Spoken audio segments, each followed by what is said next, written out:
Hello dear friends, स्वागत है आपका साक्य इंस्टीट्यूट के चैनल में। मैं शिवम साक्य आपका तहे दिल से स्वागत करता हूँ। मेरा आज पहला दिन है यूट्यूब पर, तो this is my first video. अगर आपको समझ आए तो लाइक करिएगा। आज हम पढ़ने जा रहे हैं 10th क्लास की मैथ्स। उसके अंतर्गत पहला हमारा टॉपिक आज हम लेते हैं ट्रिग्नोमेट्री का। तो सबसे पहले हम पढ़ेंगे त्रिकोणमिति के बारे में। तो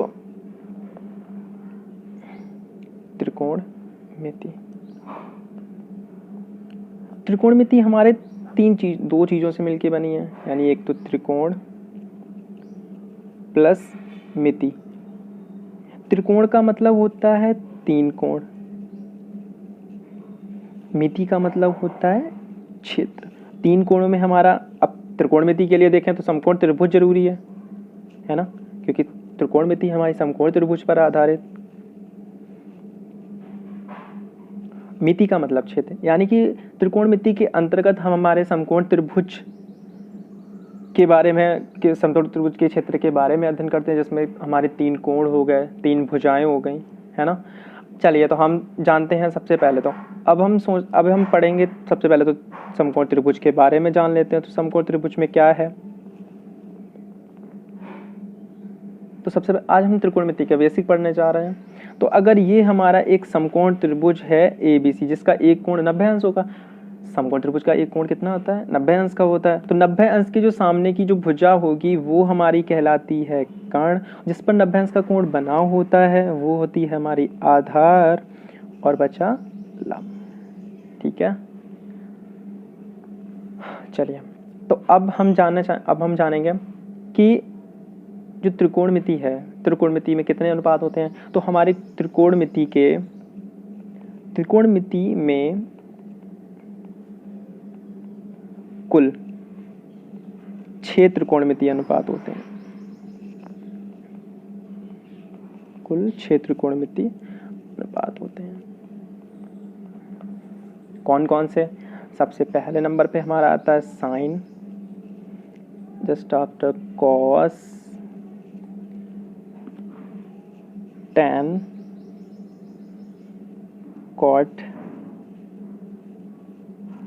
sec एंड cosec।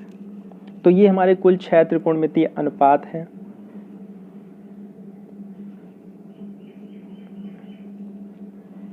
ठीक है, अगर हम समझना चाहें, अगर इसके सूत्रों के बारे में जानना चाहें कि साइन थीटा किसके बराबर होता है, अगर हम लंब और कर्ण और आधार के उनकी भुजाओं के अनुपात में देखें तो अगर फॉर्मूला से समझना चाहें तो वैसे समझ लीजिए।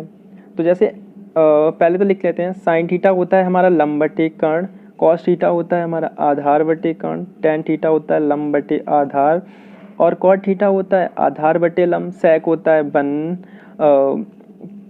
कर्ण बटे आधार, और कॉसेक थीटा होता है हमारा कर्ण बटे लंब। यानी कि जो साइन सेक का उल्टा कॉसेक का उल्टा होता है, और कॉसेक साइन का उल्टा होता है, वैसे ही कॉस सेक का, सेक कॉसेक का, टेन कॉट का उल्टा होता है, और कॉट होता है हमारा टेन का उल्टा।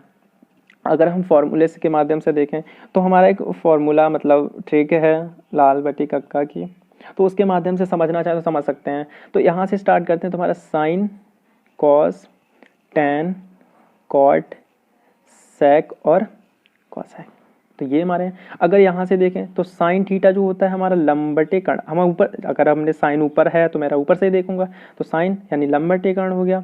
कॉस देखें तो आधार बटे कर्ण हो गया, टेन लंब बटे आधार हो गया। अगर यहीं से वापस देखें तो अब नीचे से जाएंगे तो कॉट हमारे नीचे से देखेंगे तो आधार बटे लंब, फिर कर्ण सेक हो जाएगा कर्ण बटे आधार, और ये हो जाएगा कर्ण बटे लंब। तो ये तो हमारा फॉर्मूला लाल बटे कक्का। अगर भूल जाएं तो आप इसके माध्यम से आप उसको जान सकते हैं। ठीक है, तो अब हम आगे बढ़ते हैं इनके फॉर्मूलाज की तरफ। तो हमने बताया था अभी आपको, जो साइन होता है हमारा, साइन थीटा होता है वो किसका उल्टा होता है? कॉसेक का। कॉसेक होता मतलब इसके रिवर्सिबिलिटी होते हैं इनके, ठीक है ना, यानी sign 1/cosec, cosec 1/cosec sign. ठीक है, तो अगर इसके बारे में देखें ना तो यहाँ से मतलब हो जाएगा 1/sin, ठीक है ना। 1/sin थीटा किसके बराबर हो जाएगा, cosec थीटा के।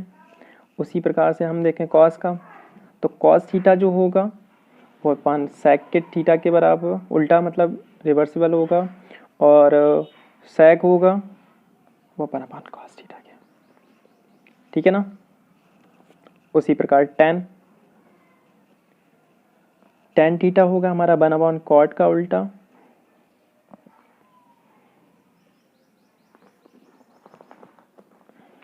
और वैसे ही जो हमारा cot थीटा है वो होगा हमारे tan थीटा की। तो ये हमारे इनका बेसिक फंडा था। आगे हम इनकी त्रिकोणमिति की सर्वसमताओं के बारे में अध्ययन करेंगे। आज के लिए